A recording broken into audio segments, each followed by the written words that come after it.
Welcome to another episode of Shiloh Creek. Where the water runs slow, the friends look out for each other, and every story starts here, pondside, with me. I'm old Tim Burr, the elephant elder, and today's story is the morning the friends woke up to a steady grey rain on the day they had been planning all week, and what the rain turned out to be once they walked into it. Today, I want to ask you something, my friends. Have you ever had a day that wasn't the day you wanted? Maybe the rain came when you wanted sun. Maybe the thing you planned didn't happen. What does it mean to find good in a day you didn't pick? Listen carefully. The answer is in the story. Now, gather round, friends. Come close by the pond. Old timber. Is this the rainy one? Yes, Shelly. It is the rainy one. Settle in. Now, settle in. Here we go.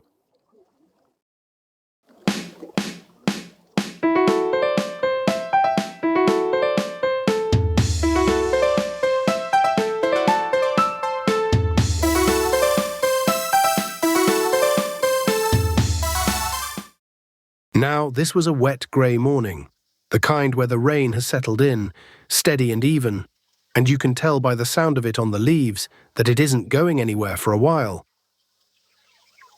And the friends had been planning, for almost a week, a particular day at the creek, a swim in the slow part where the water bends warm, a walk to the berry patch on the south side, a small lunch on the flat stone, maybe a contest or two, with Zippy keeping score. But the morning they woke up to was not that day. The leaves were wet. The flat stone was wet. The berry patch was wet. The creek was muddy where it usually runs clear. And the sky, all the way across, was the colour of an old grey coat. And down at the soft place by the path, where the dirt goes dark when the rain comes, something the friends would normally not notice was happening. The worms, little quiet creatures who live under the meadow, had come up to the surface, because the rain had filled their tunnels with water, and they had to, and they were everywhere, slow and pink and patient, just sitting in the wet earth and breathing the soft grey air. Now this is where things got interesting. And the first one out into the rain that morning, slow as ever, wearing the wet on her shell like she'd been waiting for it, was Shelly the tortoise, and she was looking down at the soft place where the worms had come up, and she said, The worms are out. Hello, worms. And then, from under the big leaf maple, where he had been waiting for the rain to maybe stop, hopped Bongo the bear cub, damp, disappointed, slightly less bouncy than usual. He looked up at the grey sky, and his ears went a little flat, and he said, Friends, the day, friends. I had this whole day in my head, and the day in my head had sun in it, and it had berries, and it had swimming, and the day that actually happened has rain, and I don't know what to do with rain. And just behind him, because the rain made her wings a little slower, but not by much, darted Zippy the hummingbird, with a leaf she was using as a tiny umbrella, which was not, all things considered, working. And she said, Okay. Friends, I have done the math. I have done a lot of math this morning. Rainfall is approximately 1.4 leaf millimeters per minute, which means the swim is compromised. The berry expedition is compromised. The flat stone is also compromised. Friends, the day, mathematically, is compromised. And from up high in the dripping branches of the big old oak, because where else would he be, came Garingo the parrot, with feathers slightly less spectacular than usual, because feathers do not love rain, and he called down, from beneath, by his own arrangement, the driest leaf he could find. Behold, the day that was to be, ample, sunlit, berry-laden, and triumphantly dry, is this morning quite spectacularly wet. And at the edge of the meadow, quiet and steady in her now familiar register, with rain beading on her back and not bothering her at all, was Fern the fawn. She had come out into the rain too. She did not say so first. Hello, friends. The rain is gentle today. Fern. It's a gray day, Fern. It's the gray one. We were going to swim, Fern. A swim, bongo, a swim. In the slow part of the creek, where the water bends warm, I had, if I may, been looking forward, from up high, with a connoisseur's anticipation, to the event. Friends, I have done a rapid recalculation. If the rain falls at 1.4 leaf millimeters per minute, and the creek takes on conservatively 400 leaf millimeters of inflow per hour, then the swim spot will not be warm again until, friends, until tomorrow afternoon at the earliest. The day is firmly rescheduled. Friends, come look at the worms. The worms? Shelly, the worms? They came up in the rain. They're out. They're not having a bad morning. They're not. They're just out. Like the rain is their morning. Worms! I have observed them, of course, from up here. Small, pink, civic creatures. I had not considered the possibility that the worms were having a good morning, while we were having a cancelled one. Wait. Friends, wait. The worms are out. The worms come out because their tunnels flood, which means the rain is the worms. The rain is the worms' swim spot. I did not have that in the algorithm. Now, the friends were still standing in the rain, and the rain was still falling, and the day they had been planning was still not happening. Friends, I'm going to tell you something. I wanted that day too. The swim and the berries. I'd been thinking about it all week. And I knew when I woke up and I heard the rain and I came out, I knew the day wasn't going to be that day. And then I looked down at the worms and I thought, they didn't pick this day either. They came up because they had to. And they're just here. Shelly, I'm sad. I am, Shelly. I really wanted the day in my head. I think I was holding it really tight. Me too. I had a small thing I wanted, and it didn't happen either. Yes. Of course you did, my friends. Of course you all did. The day in your heads was a fine day, and the day in front of you is a different one. Shelley, what do you see in the day God gave us? I see. The worms. I see Fern's back with the rain on it. I see the frog over there holding court under a leaf. I see a small, wet world that has not stopped being a world. I see the day God gave us. Maybe God knew this day, had things in it we hadn't seen yet. And there's a small letter a long way away that I have been thinking of all morning, from a man named Paul, who once wrote to his friends in a place called Thessalonica. about giving thanks. A line of it has been with me as I've been listening to you, but I'll come back to that line later.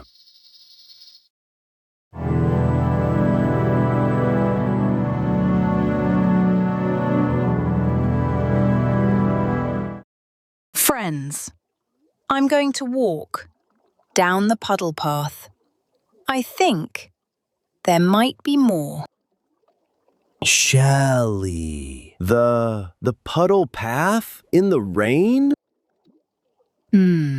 Slowly. You won't melt. And so the friends followed Shelly, slow on the wet path, past where the worms had come up, past where the leaves were drinking from cupped centers, past a small low place where the rain had made a fresh small pond, and the air smelled the way air smells when wet earth has just had a long quiet drink.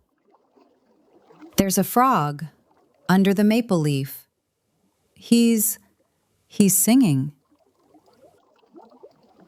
A frog under a maple leaf, in the rain, performing, as it were, a kind of wet one-frog concerto. Friends, wait.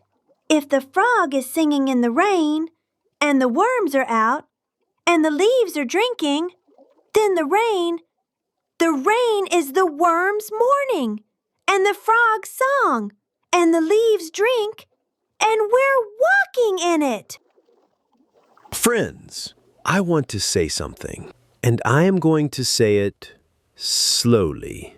I think we get the day we get, and the day we get can still be a good day, even if it's not the day we wanted. I think that's a thing. Bongo. That's exactly the thing. A small, wet day. A whole one, anyway. And the day, as it turned out, had quite a lot in it. We watched the frog finish his small concert. We watched a beetle climb a wet stem and stop, considering. We sat under the big oak, the dry side, and Bongo found a piece of bark shaped exactly like a snail. And Zippy started a new algorithm she called Rain Day Rating. And Go recited, from his slightly damp branch, a poem about leaves that he had not previously written and was making up as he went. And Shelly looked at the worms once more, as if to say thank you. Now, after all of that, once the rain had thinned a little, but not stopped, we sat together on the dry side of the big oak, where the leaves go thickest, and looked out at the wet meadow, and the slow puddles, and the very small lights where raindrops met the surface. And I asked them, friends, what do you think it was, in the end, that made the day good? I think it was that we walked into it instead of waiting for it to stop. I think God can still make a day good, even when it isn't the one we wanted. I think it was the worms and the frog, and that the morning was already happening without us being sad about it. So we joined it. I think it was the algorithm. I think the Rain Day Rating algorithm.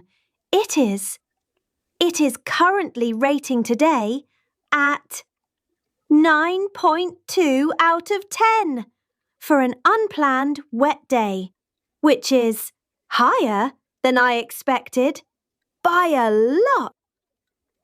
I think it was that the worms were already there before we were, and so was the rain, and so was the frog, and we joined a morning that was already happening without us. Thanks, is what you say when you didn't pick the day, but you stayed in it. That's it, my friends. Thanks goes to God. That's it exactly. Now, before you go, Professor Hoot, he has, of course, something he very much wants to tell you. About rain. the dear earnest creature.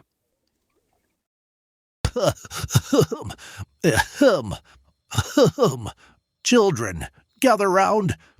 Today, a fact known to be unequivocally true. Today's topic, rain. Rain, children, is what happens when the sky becomes too heavy. The sky carries, you see, a great deal of water, and every so often, the sky has to put the water down. And that, children, is rain. Now, a fascinating fact. For my attentive young listeners, did you know that rain has a smell? The smell of rain on warm ground is called petrichor, P-trichor. It is one of the finest words. I will not elaborate. Now, rain is also, in fact, you may not know this, a thing the worms very much enjoy. The worms' children come up to the surface when the rain falls. They like it. The worms, you might say, have a rain day. Now, I had a further fact prepared. It was about clouds, and specifically about children, I'm afraid. The fact has gone. I had it just now. It was, I am certain, an excellent fact, but it has departed. Children, perhaps. The best fact about rain is the one I just said, the worms having their day, while we, the dry creatures, are inside, wondering if our day is ruined, whereas the worms were not wondering at all. They were just having rain. Oh, I appear to have said another true thing. Class dismissed. Well, the dear earnest creature, he got there in his way. The worms were having rain. That's actually rather fine. I'll take it. Old timber. What did we learn today? When Shelly looked down at the worms in the rain and saw them being just here, that's where the day turned. Thanking God in the day you got is what Shelly found this morning. And there's a line from the Bible, my friends, from a small letter that a man named Paul wrote a long time ago to his friends in a place called Thessalonica. The line says, "In everything give thanks, for this is the will of God in Christ Jesus concerning you." And that's what the friends did this morning. The day they planned didn't happen, but the day that did happen had worms in it, and a frog, and leaves drinking the rain, and one tortoise who knew where to look first, and nobody felt smaller for the day they got, because they gave thanks to God for it, by walking into it. Old timber? What does that look like in an actual day for somebody who is listening right now? Well, friend, this week, if your day doesn't go the way you wanted, if the swim is cancelled, or the trip got moved, or the friend you wanted to see was busy, try saying thank you to God for one small thing in the day you actually got. Just one. The smell of toast, the dog at your feet, the window with rain on it. Try saying it out loud. See what it does to the day. Until the next breeze brings us together, my friends. Thank God for the day you got out there, little ones. See you next time, somewhere in Shiloh Creek.